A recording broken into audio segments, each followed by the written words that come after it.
Okay.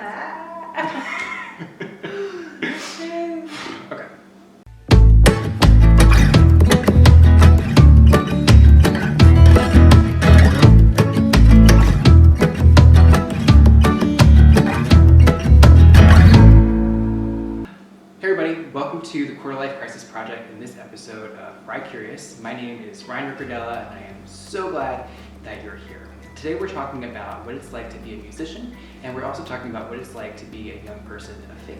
And we're having that conversation with my dear friend, Miss Tori Gingerich, who is the Director of Worship and Technology at my church and the front woman of the band Victoria. Check them out. Magic, I swim in magic, I swim with you.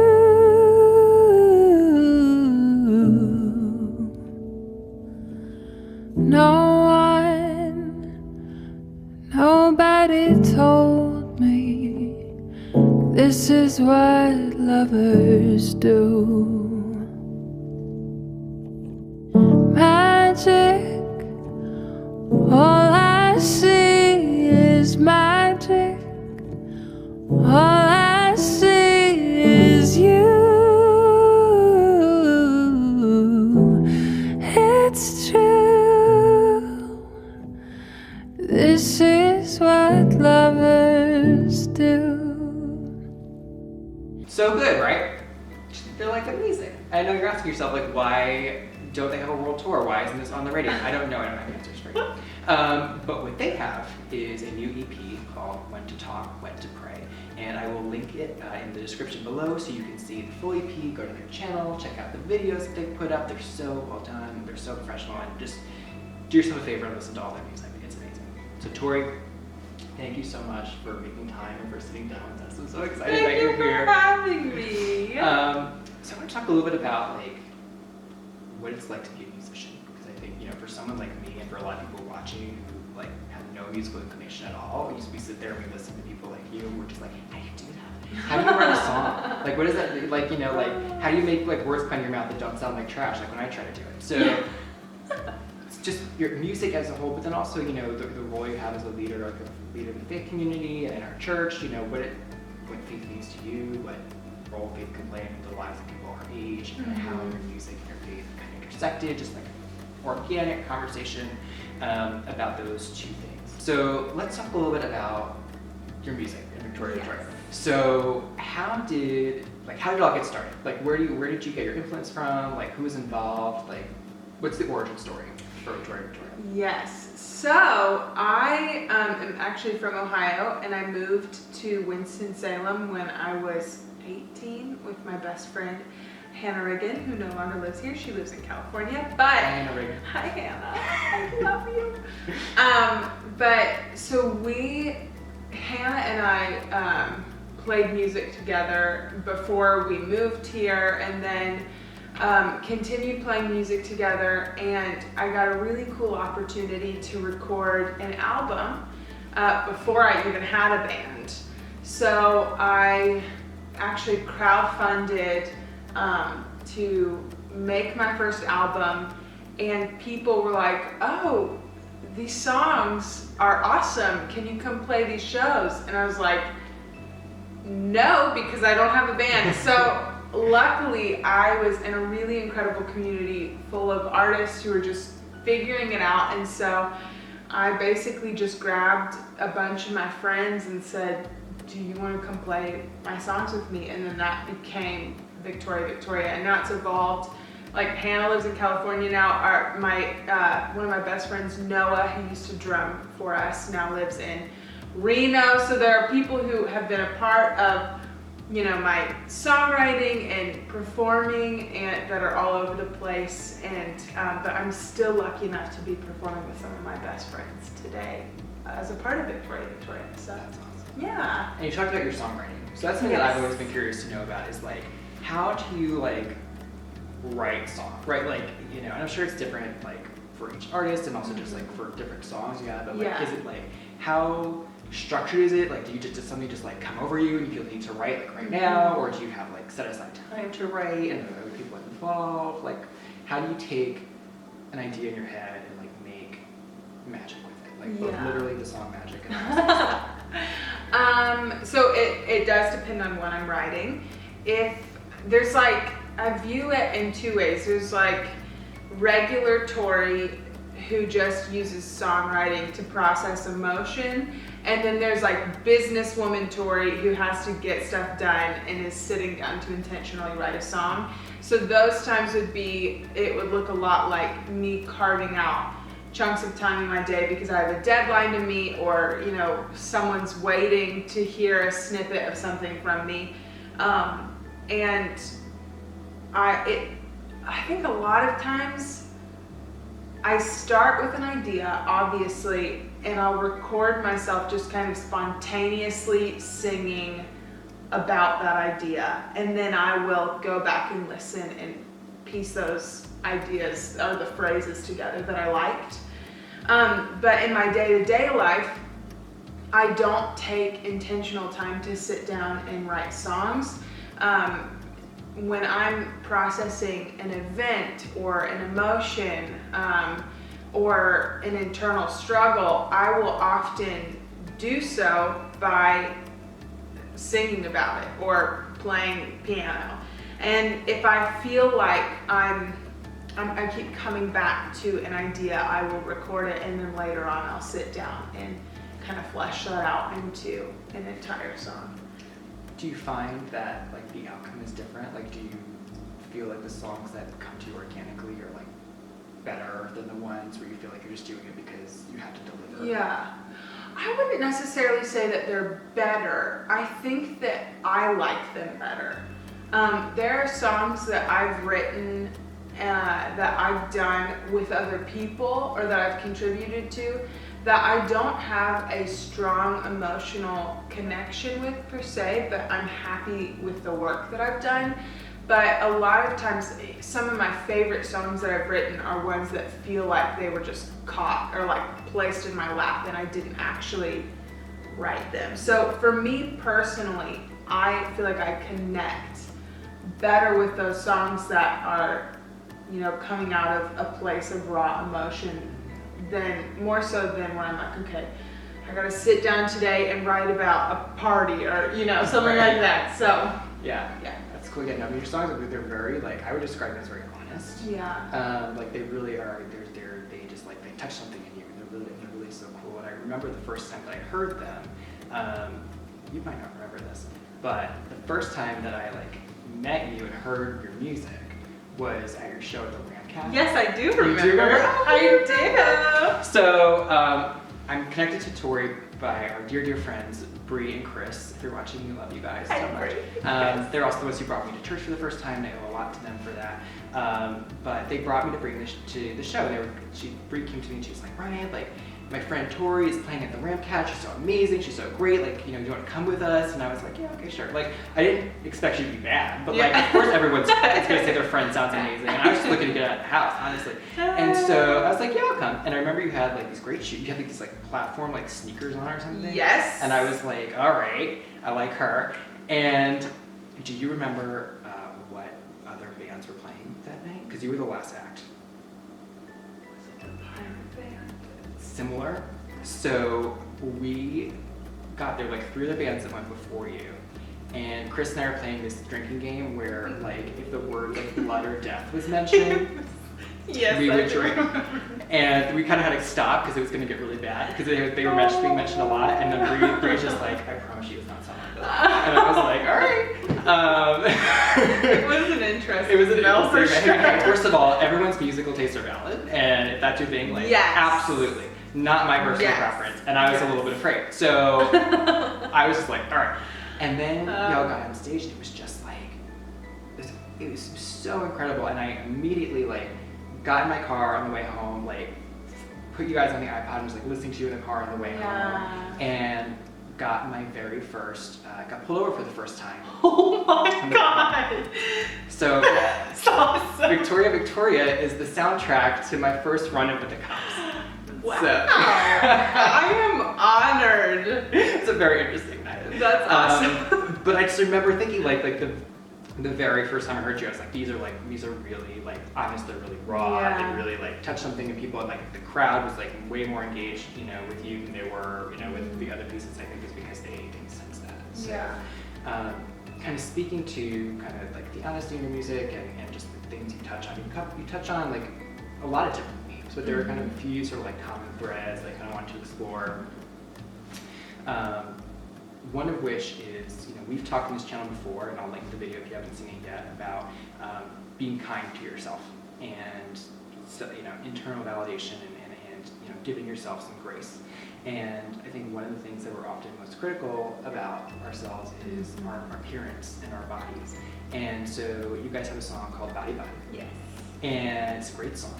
And in it you talk about like an apology letter you wrote for your body. Where did that come from, and what was that experience about? Yeah, well, I grew up like so many other people did in diet culture, and it really affected me like it does many of the people that are touched by it. And so I remember, you know, I hated my body since like the 3rd grade, and Which is a huge problem. Not like with you specifically, just like up front. 3rd graders should Yes. not hate their bodies. They Yes. shouldn't be aware of their bodies. No. Yes, exactly. And so I remember just thinking it was normal for me to hate the way that I looked, and I was like the world's youngest member of Weight Watchers, I'm pretty sure, and just like it was a struggle, but I thought that the solution was losing weight, you know, toning my body, looking a certain way. I kind of thought that as I got older, I might grow out of it, or that I would finally get the discipline to get the body that I wanted. And it turned into this thing where I was in, you know, my early 20s, and just my life was absolutely ruled by the fact that I hated my body. It was all that I could think about. I couldn't enjoy eating. Everything was motivated by weight loss or weight gain, and, you know, the pursuit of perfection. And Doesn't exist. Check out my video. yes, do it, because it's a great video. And so my best friend Hannah, who I talked about earlier, she had been kind of tracking with me through all of that, and was really aware of my struggle. And she said, I heard about this woman who had body image issues, and she wrote like a letter of repentance to her body parts. So like, thighs, I'm sorry that I've talked horribly about you, you know, my entire life, because you've just been trying to serve me. And I was like, well, that sounds dumb, but I'm gonna do it. And so I was just so desperate, like my mind would not stop, just running in circles trying to figure out how to fix my issues. And so I wrote that letter, and then out of that letter came the song Body Body. And so, and it's just this exploration of the idea that, you know, my parents, all they wanted for me when I was a kid, or before I was even born, they just wanted me to be a kind person. And they wanted me to, you know, see the world and have great life experiences and learn a lot. But for me, that wasn't enough. And the most important thing to me was to be beautiful, and I didn't want to live like that anymore. And so writing Body Body was my first step in learning to love my body. Literally writing that song was the first step for me. Yeah. It really is incredible, like the way that we attach worth to image. Yeah. And there's just a bigger, life's bigger than that, Mm-hmm. and there's worth comes from other places. Mm-hmm. You know, it's like a systematic societal thing Yeah. that like none of us are gonna fix like tomorrow. But I think having conversations like that and Mm-hmm. putting music out like that is important, because I think, you know, there's at least an awareness in our culture now, and we're kind of sharing to kind of Yes, and which is exactly. really encouraging to see. Speaking of bigger picture, you touch a lot on like spirituality and faith in your music, and one of your new songs on What to Talk About to Pray, Outer Space, talks about like your path towards God again, and kind of wanting to have like a childlike faith and just kind of that kind of experience. So can you talk a little bit about sort of your path sort of back to God, and sort of how that's influenced your music? Yeah, it's interesting for me because in my personal walk with spirituality, I felt like I lost my faith in religion. So I grew up in church, and I am a rule follower through and through. That's what I gravitate towards. It's a blessing and a curse. And so I found myself again, in my early 20s with this idea that, God was very black and white, that God was only interested in people that looked a certain way, that talked a certain way, that behaved a certain way, that believed a certain way.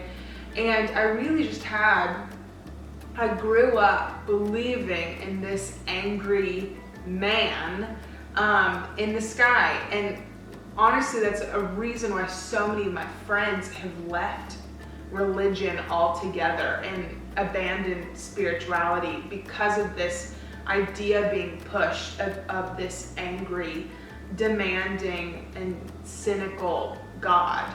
And so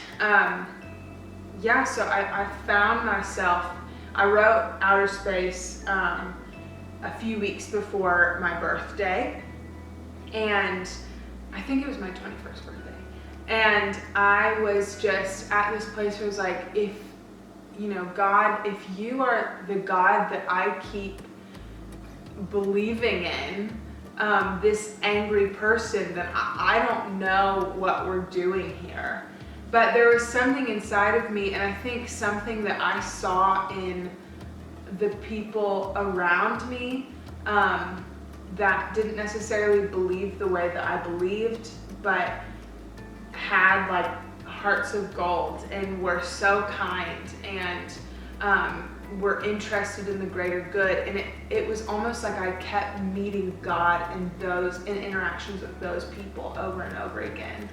And so really, when I wrote Outer Space, it was about going back to that childlike spirituality where it's not about politics, it's not about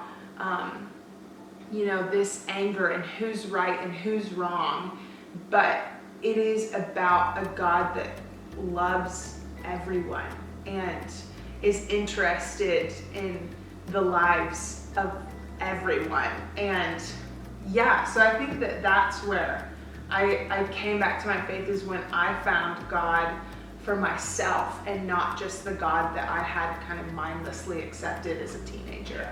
That's me. I mean, I relate to that so hard. And I think, like you said, I think a lot of people do. I rule follower to a fault.